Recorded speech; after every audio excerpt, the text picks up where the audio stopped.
Good morning students. इससे पहले lecture में हमने इसके 4 सिद्धांत को पढ़ा था कि यहाँ पर स्टोमेटाओं का खुलना या बंद होना कैसे होता है, एंड लास्ट सक्रिय पोटेशियम अभिगमन सिद्धांत। तो इसको लेविट ने दिया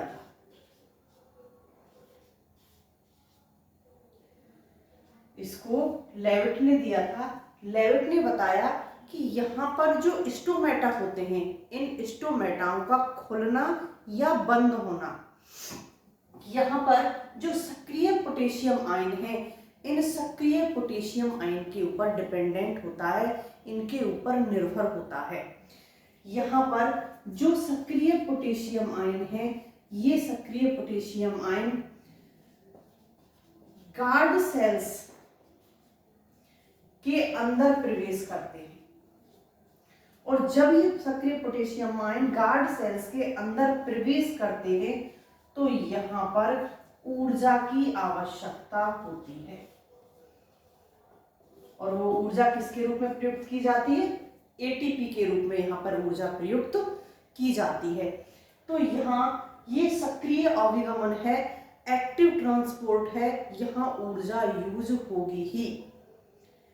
दूसरा, यहां पर जो स्टार्च है, ये स्टार्च डायरेक्ट चेंज नहीं होता है मैलिक अम्ल में। ये स्टार्च मैलिक अम्ल में चेंज होगा, मैलिक अम्ल कैटायन और एनायन में टूटेगा। तो यहाँ पर जो स्टार्च है, ये स्टार्च टूटता है पीईपी में, फॉस्फोइनोल पाइरूवेट में। फॉस्फोइनोल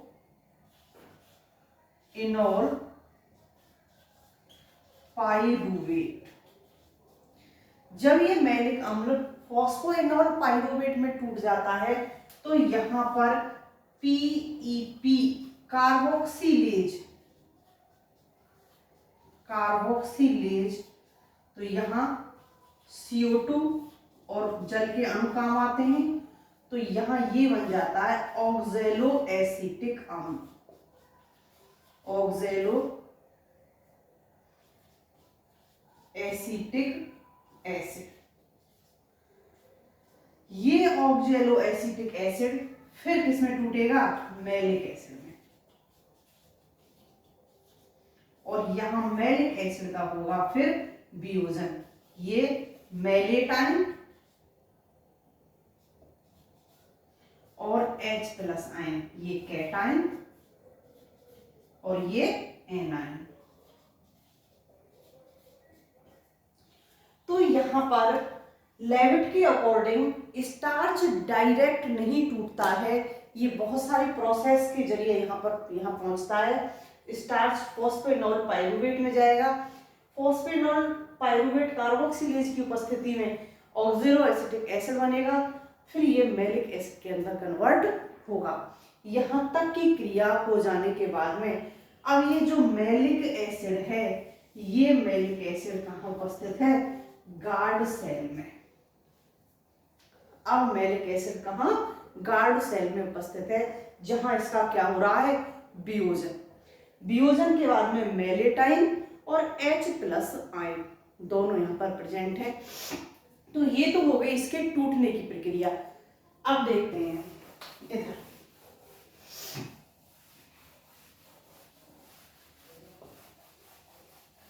डे और नाइट के अंदर क्या होता है।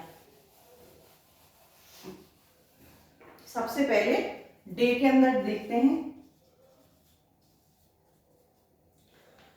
डे है, दिन है, तो यहाँ पर प्रकाश संश्लेषण की क्रिया भी हो रही है, और प्रकाश संश्लेषण के साथ साथ यहाँ पर जो रेस्पिरेशन है वो भी हो रही है। तो यहाँ पर दोनों की जो CO2 है, वो दोनों की CO2 यहाँ पर प्रकाश संश्लेषण के काम आ रही है। तो जो सबस्टोमेटल कैविटी होती है, इस सबस्टोमेटल कैविटी में CO2 की सांद्रता कम हो जाती है। यहाँ CO2 की सांद्रता कम होगी तो pH क्या होगा? बढ़ जाएगा। इससे पहले बता चुके हैं, क्योंकि CO2 जल से कार्बनिक अम्ल का निर्माण करती है, इसका वियोजन होता है H+ आयंस फ्री करती है, जो पीएच को घटा देते हैं। तो यहाँ ये क्रिया नहीं होगी, इसलिए यहाँ पर पीएच क्या होगी, बढ़ जाएगी। तो डे के अंदर क्या होगा, जो मैलिक अम्ल है, क्योंकि स्टार्च से क्या किसका निर्माण हो गया,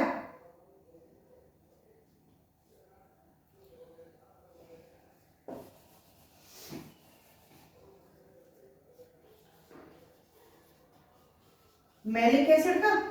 अब यहां मैलिक एसिड का हो रहा है वियोजन। मैलिक एसिड का जब डे के टाइम वियोजन होगा तो इधर तो बनेगा मैलेट आयन और इधर बनेगा H+ आयन।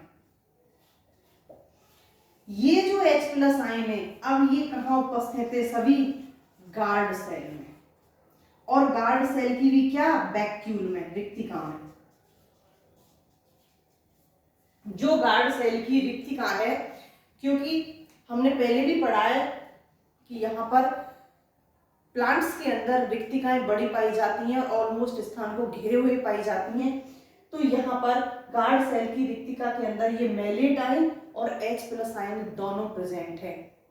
डे के टाइम में क्या होगा, यहाँ पर हाइड्रोजन पोटेशियम पंप एटीपी की उपस्थिति में एक्टिव हो जाएगा। हाइड्रोजन पोटेशियम पंप है, वो एटीपी की उपस्थिति में एक्टिव हो गया। इस कंडीशन में जो गार्ड सेल्स हैं वहां से H+ आयन तो जाएंगे बाहर, और जो बाहर ये कहां होते हैं, सहायक सेल्स में पोटेशियम आयन उपस्थित होते हैं। जो गार्ड सेल्स के पास में एक्सेसरी सेल्स होती हैं उनके अंदर यहाँ पोटेशियम आयन प्रेजेंट होते हैं। ये हाइड्रोजन पोटेशियम पंप एक्टिव होने पर ये क्या होंगे, गार्ड सेल्स में प्रवेश कर जाएंगे। तो ये गार्ड सेल्स में अंदर प्रवेश कर गए, ये गार्ड सेल्स से बाहर निकल गए। तो ये पोटेशियम आयन मैलेट से क्रिया करके क्या बनाएंगे, potassium mallet. Potassium mallet.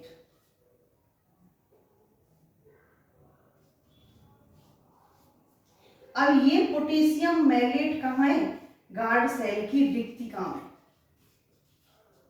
Guard cell की रिक्तिका में जैसे ही पोटेशियम मैलेट का निर्माण हुआ तो जो यहाँ गार्ड सेल की रिक्तिका है, यहाँ रिक्तिका की कंसंट्रेशन बढ़ गई। तो ओपीवी क्या हुआ, बढ़ गया। डीपीडी क्या हुआ, बढ़ गया। और ओपी के जस्ट विपरीत कौन सा होता है, जल विभव, वाटर पोटेंशियल। जब ऑस्मोटिक पोटेंशियल इंक्रीज होगा तो वाटर पोटेंशियल क्या होगा, डिक्रीज। तो यहाँ पर वाटर पोटेंशियल क्या हो जाएगा, डिक्रीज। तो इस कंडीशन में यहाँ पर इंडोऑस्मोसिस की प्रक्रिया होगी। इंडोऑस्मोसिस की प्रक्रिया होगी और इस इंडोऑस्मोसिस की प्रक्रिया से जल कहाँ जाएगा, अंदर, गार्ड सेल्स के अंदर। और जब गार्ड सेल्स के अंदर जाएगा तो गार्ड सेल्स क्या हो जाएंगी, स्फीत, और स्फीत होने पर स्टोमेटा क्या हो जाएंगे, ओपन। तो डे के टाइम में ये प्रोसेस होती है। यहाँ potassium, hydrogen potassium pump active हो जाता है और एटीपी की उपस्थिति में यहाँ जो अंदर H+ आयन थे, ये H+ आयन गार्ड सेल से बाहर निकल जाते हैं और सहायक सेल से पोटेशियम आयन अंदर प्रवेश कर जाते हैं। पोटेशियम मैलेट ऑस्मोटिक प्रेशर को बढ़ा देता है रिक्तिका में पहुंचकर गार्ड सेल की में, और यहाँ फिर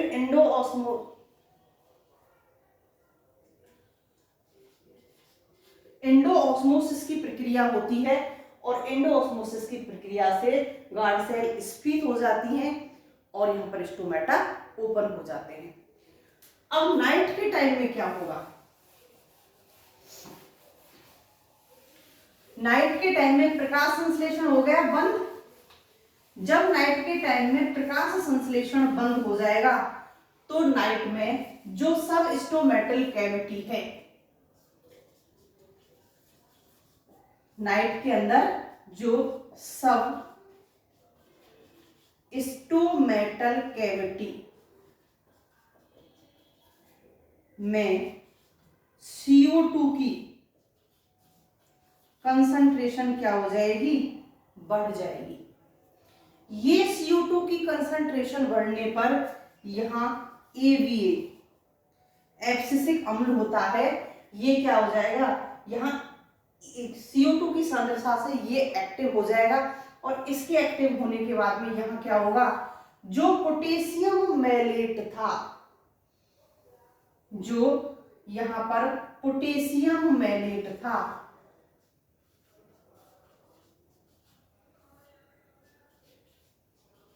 ये टूट जाएगा, वियोजित हो जाएगा किसमें, मैलेट आयन में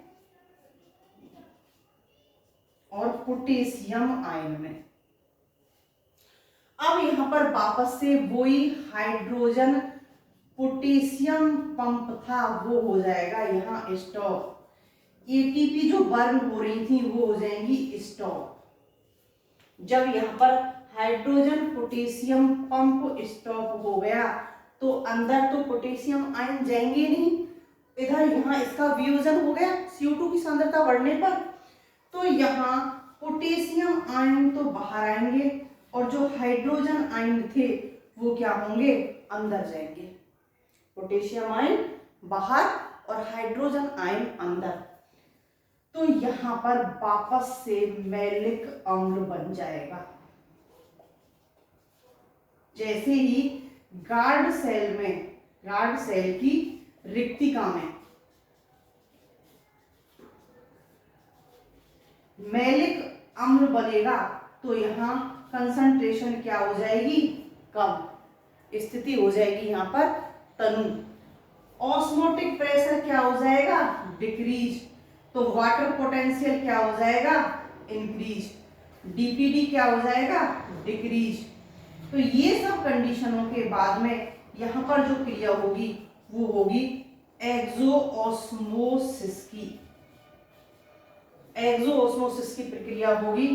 तो गार्ड सेल्स क्या हो जाएंगी, सलत, और स्टोमेटा क्या हो जाएंगे, क्लोज्ड।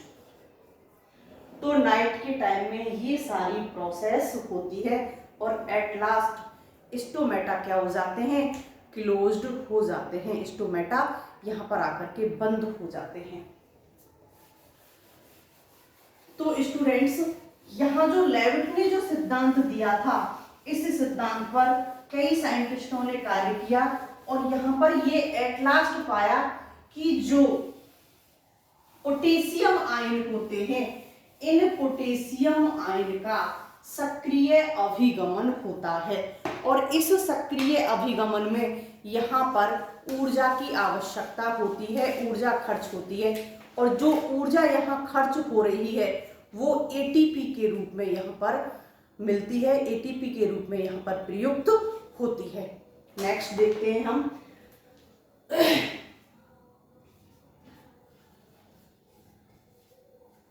रंध्रीय गति को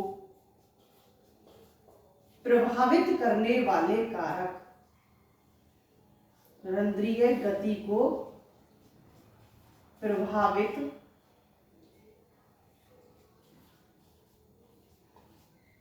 करने वाले कारक।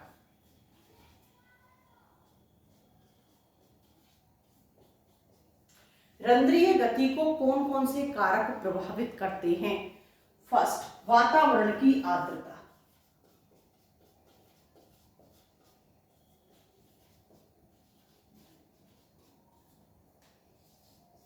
ताप,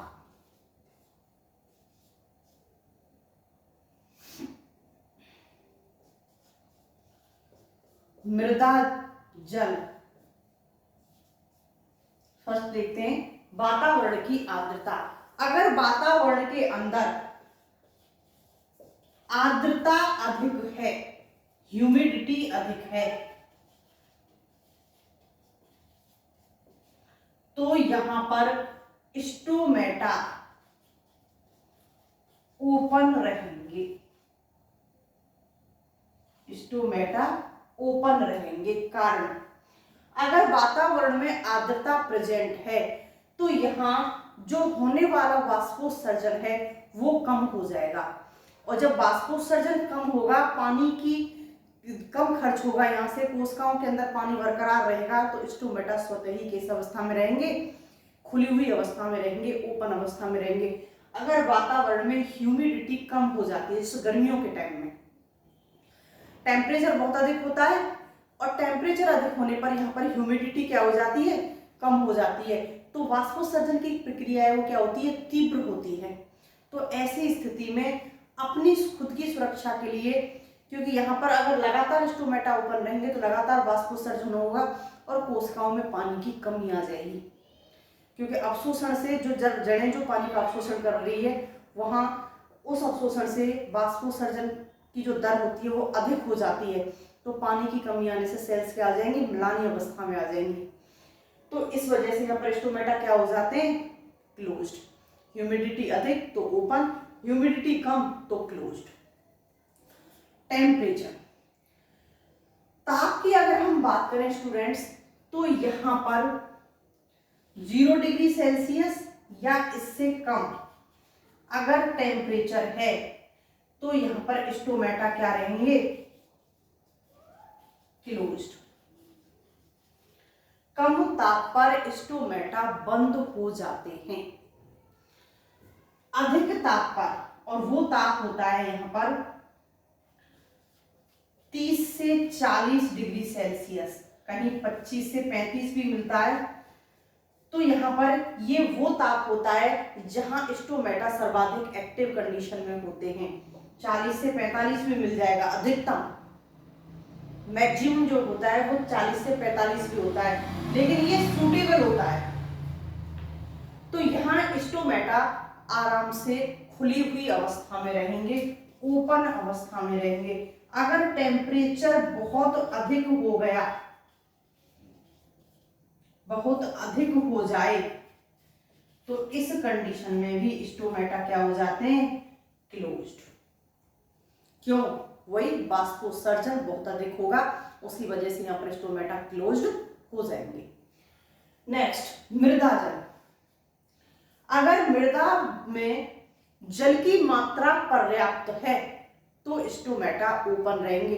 पर्याप्त है, साथ में अवशोषण भी उसी गति से हो रहा है जिस गति से वाष्पोत्सर्जन हो रहा है। यहां पर वाष्पोत्सर्जन को ट्रांसपायरेशन कहते हैं, तो ट्रांसपायरेशन की रेट बराबर अगर है जल अवशोषण के बराबर,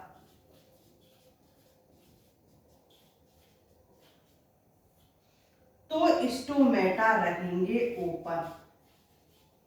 और अगर ये ट्रांसपायरेशन की रेट क्या है, ज्यादा, और ये क्या है, कम, तो स्टोमेटा हो जाएंगे क्लोज्ड। ये तो वो कंडीशन है जब मृदा में जल सफिशिएंट है, पर्याप्त मात्रा में है। अगर मृदा में जल कम है तो कम जल की उपस्थिति में यहाँ पर स्टोमेटा क्लोज्ड हो जाएंगे, क्योंकि वाष्पोत्सर्जन से होने वाली जो पानी की क्षति है उसकी पूर्ति नहीं हो पा रही है। ऑलरेडी भूमि के अंदर, मृदा के अंदर वाटर कम है, तो यहाँ पर स्टोमेटा क्या हो जाएंगे, क्लोज्ड हो जाएंगे। CO2 की सांद्रता, CO2 की कंसंट्रेशन,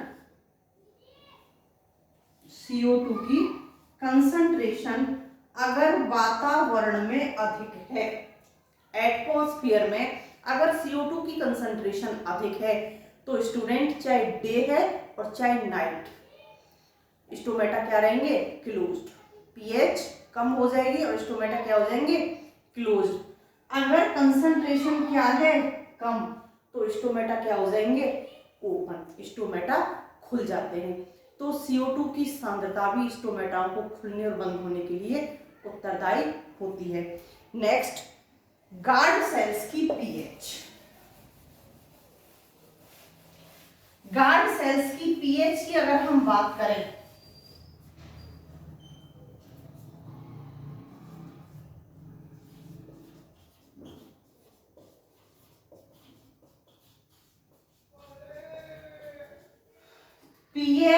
अगर अधिक है, और क्या होती है वो 7, तो स्टोमेटा क्या होंगे, ओपन। और गार्ड सेल्स की पीएच अगर कम है 5, तो स्टोमेटा क्या हो जाएंगे, क्लोज्ड। तो यहां पर गार्ड सेल्स की जो पीएच होती है उसके कम और ज्यादा होने पर भी ये स्टोमेटा बंद और खुलते हैं। एंड प्रकाश, रेड और ब्लू दोनों ही प्रकाशों में प्रकाश संश्लेषण की प्रक्रिया होती है। बात करें हम ब्लू प्रकाश की, तो स्टूडेंट्स ब्लू प्रकाश के अंदर जो पीईपी होता है, फॉस्फोइनोल पाइरुवेट होता है, इसका हो जाता है जलीय अपघटन।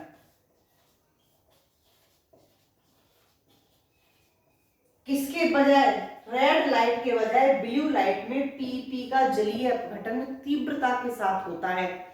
और इसका जलीय अपघटन अगर तीव्रता के साथ होगा तो यहां कार्बोक्सिलेशन की प्रक्रिया भी तीव्रता के साथ होगी। कार्बोक्सिलेशन भी क्या होगा, तीव्रता से। तो यहां पर रेड लाइट से ज्यादा इफेक्टिव कौन सी होती है, ब्लू लाइट होती है। एंड नेक्स्ट, वाष्पोत्सर्जन को प्रभावित करने वाले कारक। वाष्पोत्सर्जन को स्टूडेंट्स दोनों कारक प्रभावित करते हैं, बाह्य और आंतरिक। यहां जो वाष्पोत्सर्जन होता है वो बाह्य और आंतरिक दोनों ही कारकों के द्वारा प्रभावित होता है। वाष्पोत्सर्जन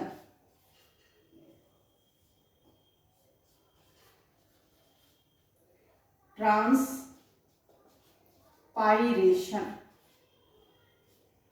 को प्रभावित करने वाले कारक। 2 कारक होते हैं। पहले कारक बाह्य कारक एंड सेकंड